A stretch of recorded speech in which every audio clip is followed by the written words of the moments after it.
Donc moi, chez I2S, je suis directeur administratif et financier. Donc c'est un nom qui est un petit peu long et un petit peu complexe, mais en fait, c'est un boulot très intéressant.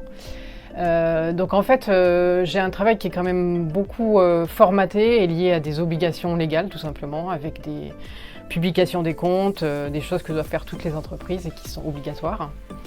Et au-delà de ça, c'est quand même un boulot où on va aussi être dans la prévision de résultats, prévision de chiffre d'affaires, prévision de trésorerie.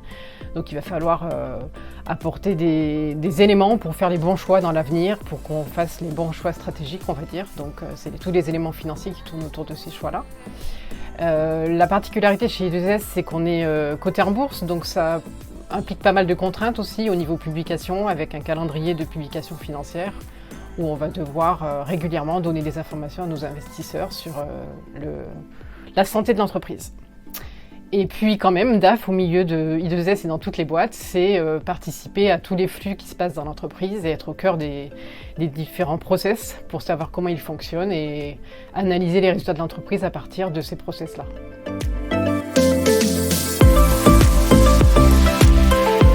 Donc moi, ce qui me plaît dans ma fonction, c'est de pouvoir faire des analyses au niveau des chiffres, de faire parler les chiffres en fait, donc tout simplement d'avoir à partir des chiffres une possibilité d'analyser, de voir où sont les problèmes, s'il y a des choses à réajuster, des décisions à prendre, de faire des indicateurs pertinents en fait qui permettent à la direction de faire les bons choix.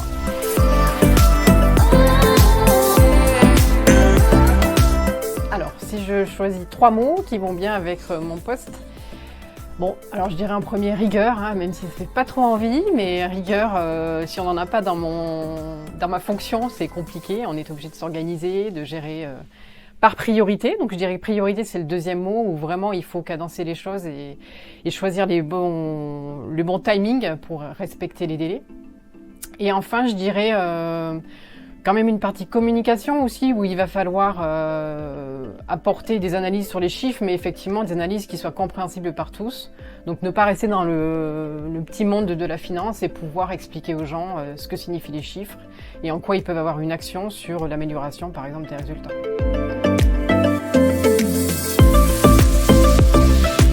Donc ma valeur I2S préférée, je dirais, dans laquelle je me retrouve le plus, ce serait l'excellence. Bon, j'ai un petit côté perfectionniste et puis en même temps, l'excellence, je pense que c'est nécessaire aujourd'hui pour faire face à la concurrence et pour que l'entreprise puisse être vraiment performante sur ses marchés, par exemple.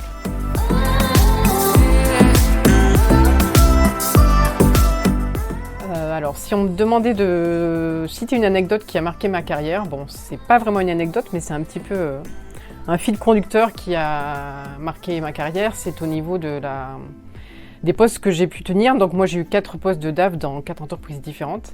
Et c'est vrai qu'à chaque fois j'ai toujours eu un feedback, au moins une personne qui m'a remonté le fait que je n'étais pas une DAF comme les autres. Que je n'étais pas la personne qu'on imaginait, qui était fermée dans son bureau, qui ne rigolait jamais, dans la rigueur des chiffres et qui ne s'ouvrait pas du tout au reste de l'entreprise. Donc c'est quelque chose qui m'a à chaque fois plu. Je suis contente de contribuer à changer un petit peu la vision qu'on peut avoir de cette profession-là. Et je pense de toute façon qu'un DAF, pour qu'il soit bon et performant, il faut forcément qu'il aille voir un petit peu ce qui se passe à côté et qu'il soit curieux de ce que sont les autres fonctions dans l'entreprise.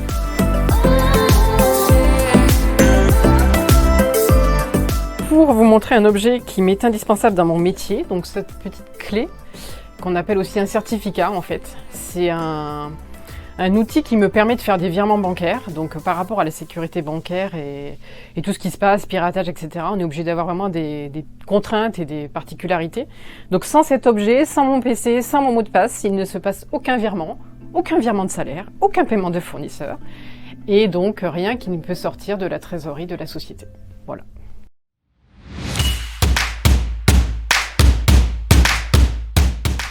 C'est parti!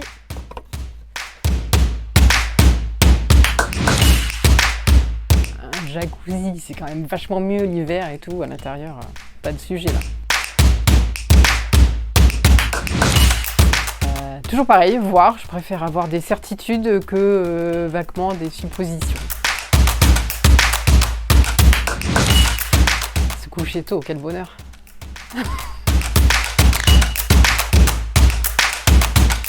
Je suis plutôt en travail individuel dans mon métier, mais j'ai pu travailler en équipe, notamment mise en place de RP, et je trouve ça super bien aussi.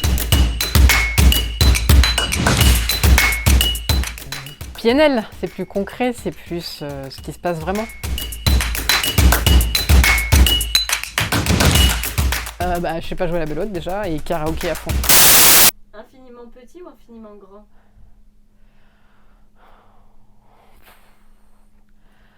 Infiniment. Je sais, je vais me l'été. Non, moi jacuzzi c'est mon niveau quoi, tu vois.